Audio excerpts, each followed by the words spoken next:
and welcome back to our daily Bible study. Tonight, our reading assignment was Second Chronicles, chapter 16, 17, and 18. I'd like to focus on chapter 16, verses 7 through about 10. Titling this message today, Relying on the Lord Your God. And so it says, at that time, Hanani, the seer, came to Asa, king of Judea, and said to him, because you relied on the king of Syria and did not rely on the Lord your God, the army of the king of Syria has escaped. Were not the Ethiopians and the Libyans a huge army with very many chariots and horsemen? Yet because you relied on the Lord, he gave them into your hand. For the eyes of the Lord run to and fro throughout the whole earth, to give strong support to those whose heart is blameless towards him. You have done foolishly in this, for from now on you will have wars. Then Asa was angry with the seer and put him in the stocks in prison, for he was in rage with him because of this. And Asa inflicted cruelty upon some of the people at that same time. So here we see a story where Asa the king has not relied on the Lord for the decisions that he has made. And God uses a prophet, Asa, which was of his foolish response, that he put him in jail, right? And fully we mean by foolish, lack of good sense. He also had no reason to distrust God.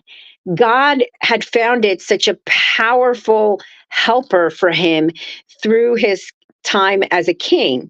And we have plenty of experiences ourselves where we experience God's goodness and our hearts deceive us in response to how to react the next time, right?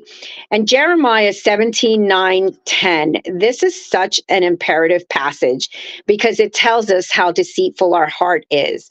It says, the human heart is most deceitful of all things and desperately wicked. Who really knows how bad it is? God does. But I, the Lord, each of all hearts and examine secret motives. I give all people their due reward according to what their actions deserve. And so we find ourselves in certain situations where we trust God when we have nothing else to trust. That's scary. Or when we need him to drive us in a direction, or when we have a need that drives us to him, seeking him, right? Second Thessalonians 3:3 says, but the Lord is faithful. He will establish you and guard you against the evil one.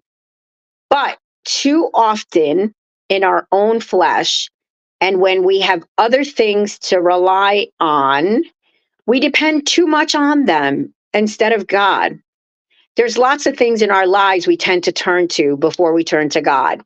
When in turn, the first thing we should be thinking is, let's pray about this. Let's see what the word says. Let's see what God says to me. And Asa abused his power.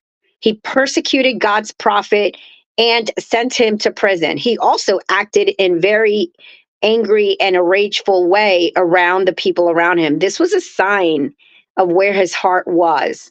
Then 2 years after all of this, Asa becomes sick. His feet become full of disease. And it says in verse 12 later on below from where I read that he didn't seek the Lord, but he sought the help of a physician.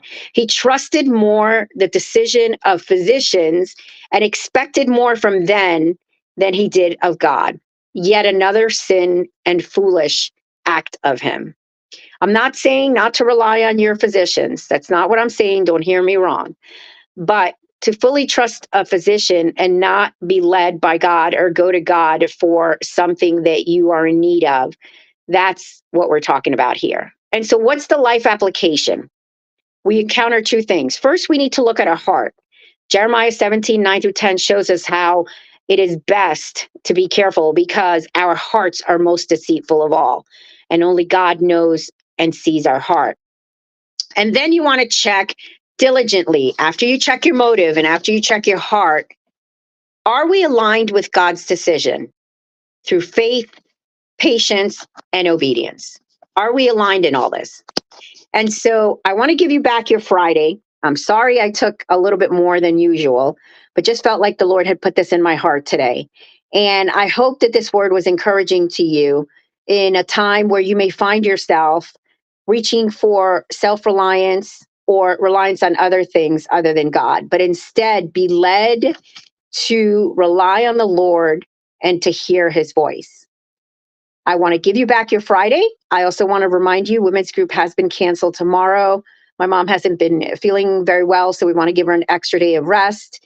But I hope to be at church on Sunday and see you guys for service at 9, fellowship at 10:30, and then 11 o'clock for service, which will be live, and we will be celebrating moms, aunts, and daughters, and everyone who has been in a place of caring for someone else. And so we hope to see you there. God bless.